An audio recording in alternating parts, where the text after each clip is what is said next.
dedicated line from my inverter, which will go across the ceiling here and back up in there for my t-shirt machine. And it's strictly dedicated to the t-shirt machine, even though I'll have a couple outlets over here. Making a few modifications. Move that box up a little bit so I can put 2 boxes under it. 2 110 outlets. Plus I have a 110 outlet up in there. And I'll have actually 2. The dedicated one and the other one. So right now I'm getting my lines pulled across there, down there, over into the box. And it's about 95 degrees and a slight breeze. Alright, I'll get back to you when I get more done. Okay, so what I'm doing right now is cutting a groove in the foam. And I'll cut that all the way across to get my wire flush with the foam. So when my ceiling goes in, you know, it won't be interrupted by the ceiling, or the wire won't interrupt the ceiling. And that's how I did all these wires, as you can see, going across. So this is just one more, a little more difficult because the cabinets weren't here when I put the other wires in. So a few minutes I'll have this done, and then I'll get back over and get that side hooked up. And whew, I tell you, it's hot.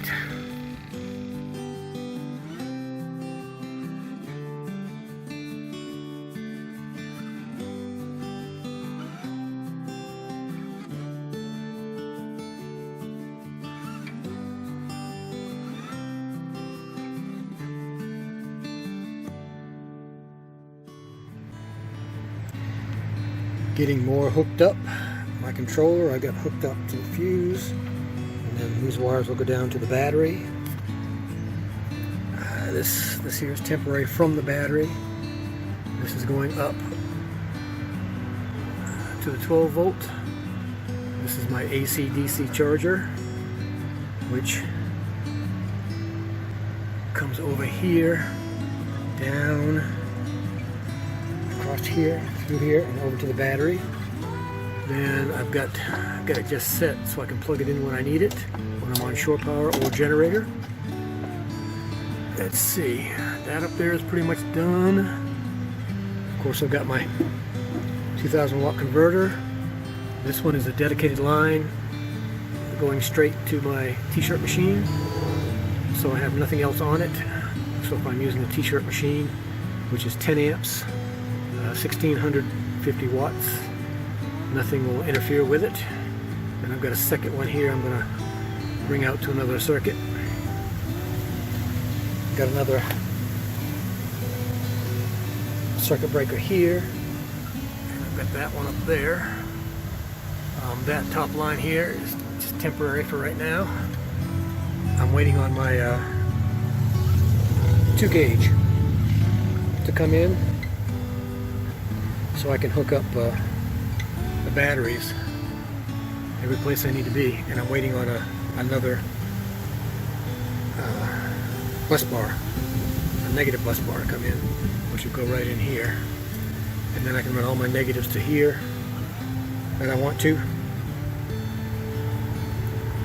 and then that'll be grounded, of course, to the frame and the body. Alright, so making progress. Now I've got to put some wire armor on here as I run it down through the hole down there, and after everything is run, then I'll come back and foam that hole in. That'll be the last hole. So it's starting to look pretty good. I'm not a professional wirer, so this is about as good as it gets.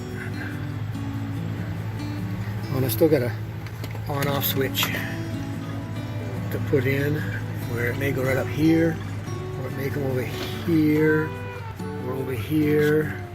I'm not sure yet. This is for the line coming in from the battery up front. Okay. It's cooling off a little bit. I've got a big fan in here today, so I'm making a little bit of progress.